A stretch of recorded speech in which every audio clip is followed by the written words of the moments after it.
como para reforzar un poquito en realidad de lo que ya sabemos de los cuidados ante las altas temperaturas y bueno, el ambiente húmedo en cuanto a la exposición al sol, por ejemplo, que como todos ya sabemos, en determinados horarios no hay que exponerse al sol, priorizando también en las etapas del ciclo de la vida que más importan, que son las edades extremas, como los niños y los ancianos, y así también las embarazadas y aquellas personas que padecen de enfermedades crónicas no transmisibles, como los obesos, los diabéticos, los hipertensos, que tienen que tener mayor cuidado sobre su salud. ¿Cuáles son las recomendaciones generales? No exponerse al sol desde las 10 de la mañana a las 16 horas aproximadamente. En el caso, digamos, de estar de vacaciones y demás, usar siempre protector solar, y en este caso, como tenemos, digamos, el medio ambiente actualmente, protector solar con filtro alto, ¿sí? Tipo ya pantalla solar, sobre todo en niños. Se considera que niños menores incluso de 1 año no deben exponerse en ningún momento en el sol. Y cuando hablamos de factor solar, de 30, incluso 50 para arriba. Para arriba. ¿Sí? ¿Por qué? Porque sabemos que el sol es perjudicial, sobre todo en estos horarios extremos, tanto no solo para el envejecimiento de la piel, sino también para daños oculares como cataratas y cancerígeno, digamos, como predisponer a la aparición del cáncer de piel. Bien, esto por un lado, digamos, porque son todas cuestiones que tenemos que tener en cuenta, pero todas son importantes. Arrancamos por, digamos, los cuidados que tienen que ver con el sol, pero tiene que ver con un poco la rutina diaria nuestra, ¿no? Lo que tenemos que hacer. El sol, por ejemplo, tener la costumbre de usar estos protectores, la hidratación también es otro factor importante. Sí, hace años que se viene trabajando en relación, digamos, a la afectación de la capa de ozono, en donde en realidad el uso de protector solar debería ser en el transcurso de todo el año, ¿sí? Sobre todo, bueno, obviamente en la parte del cuerpo que está expuesta. Pero se intensifica mucho más en verano porque sabe que uno más disfruta, digamos, de pileta, de vacaciones y demás.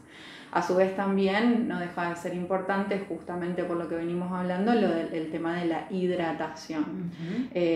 Volviendo a priorizar estas edades y estas situaciones que hablábamos del ciclo de la vida, sabemos que es muy importante hidratarse, sobre todo con agua y con agua segura, durante todo el tiempo, teniendo en cuenta que dependiendo también de las edades, como estándar, de 2 a 3 litros de agua por día. Bien. Esto como cuidados. También hay cuestiones frecuentes de esta época del año que son, por ejemplo, las diarreas, la otitis, que esto aparece frecuentemente. No es para alarmar, pero sí para tener en cuenta o también, digamos, para estar atentos.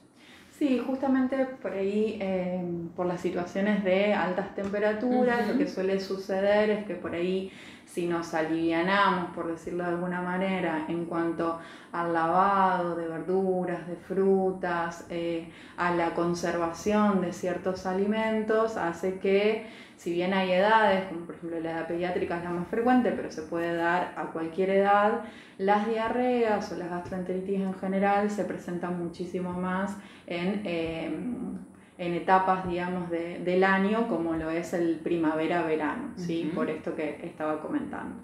Así que sí, hay que tener en cuenta que los cuidados generales tienen que ver con la cocción de los alimentos, con el lavado de todos los alimentos, con la conservación, ¿sí?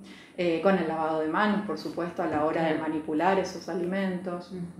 Bien, y lo que respecta a la otitis, que también es algo muy frecuente. La otitis es un motivo de consulta muy frecuente, también en todas las edades, pero mucho más frecuente en pediatría, que por su generalidad son otitis externas, que son las que le llamamos otitis de pileta, que son justamente porque el agua ingresa al conducto y bueno, produce, digamos, la inflamación del conducto.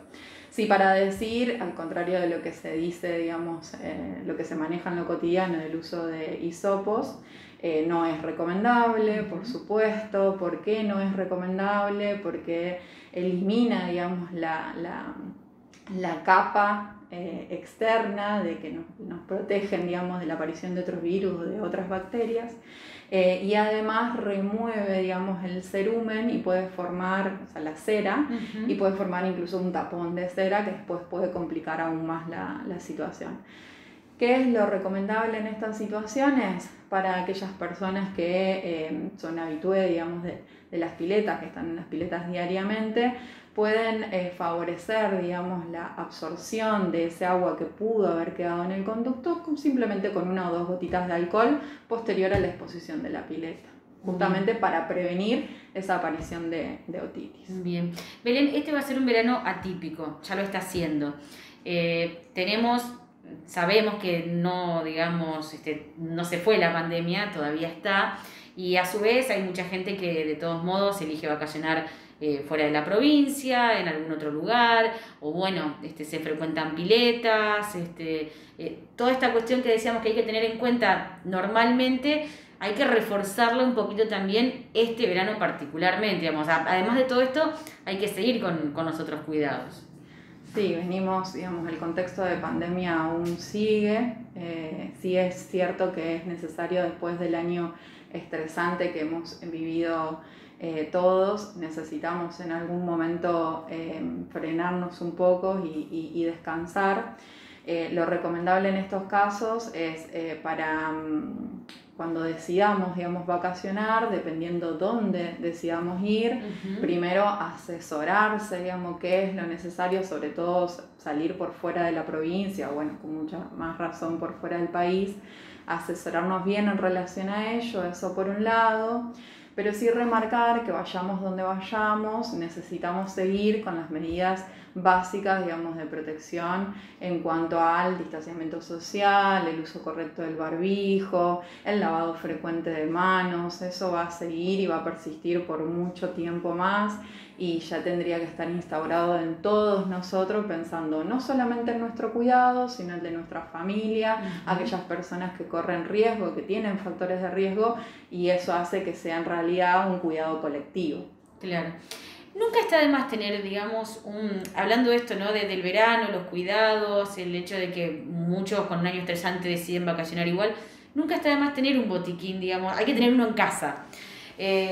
Más si uno viaja, digo. ¿Cuáles son las cosas fundamentales que hay que tener en un botiquín? Son cosas que a veces no pensamos y que cuando nos pasa algo decís, ¿cómo no lo tengo? Sin embargo, si tenemos un rato de tiempo, no es, digamos, algo que lleve mucho, armarlo sería lo ideal, digamos, ¿no? Sí, lo que llamamos en realidad como un botiquín básico de primeros auxilios, está bueno que lo tengamos en todos los espacios, como vos bien dijiste, no solo pensarlo a la hora de vacacionar, sino también tenerlo en casa. Y sí, es bien básico pero necesario, ¿sí? Tener gasas, apósitos, alguna tijera que yo necesite cortar por ejemplo, una parte de la ropa y demás, sobre todo si estoy fuera de casa, ¿sí? Cinta, obviamente, para utilizar la gasa o el apósito, algún antiséptico que en realidad puede ser, bueno, o iodopovidona o agua oxigenada, o simplemente desde lo más económico rallar un poquito de jabón blanco neutro, colocarlo en un recipiente obviamente bien higienizado, con tapa obviamente cerrado, y puedo utilizar eso también obviamente haciendo como un agua jabonosa, ¿sí? Lo que no sé, que muchas veces lo tienen en cuenta, pero lo que no se debería, excepto que sea indicado, prescripto por un profesional médico, es la parte de la medicación. Claro. Generalmente cuando se piensa en vacacionar, sí se piensa que voy a llevar ibuprofeno, paracetamol. Claro, llevamos medicamentos y no llevamos el botiquín. No, en realidad el botiquín es eso, lo que acabo de decir. Y la medicación no es que no se pueda llevar, por supuesto que se puede llevar en tanto en cuanto sea autorizada dependiendo de dónde vaya, pero siempre debe ser prescrita por un profesional médico, por supuesto. Bien. Belén, ¿cómo te contactamos? ¿Atendés en San Carlos Sur y en San Carlos Centro? Sí, en San Carlos Centro los martes y jueves por la tarde y en San Carlos Sur los viernes por la tarde.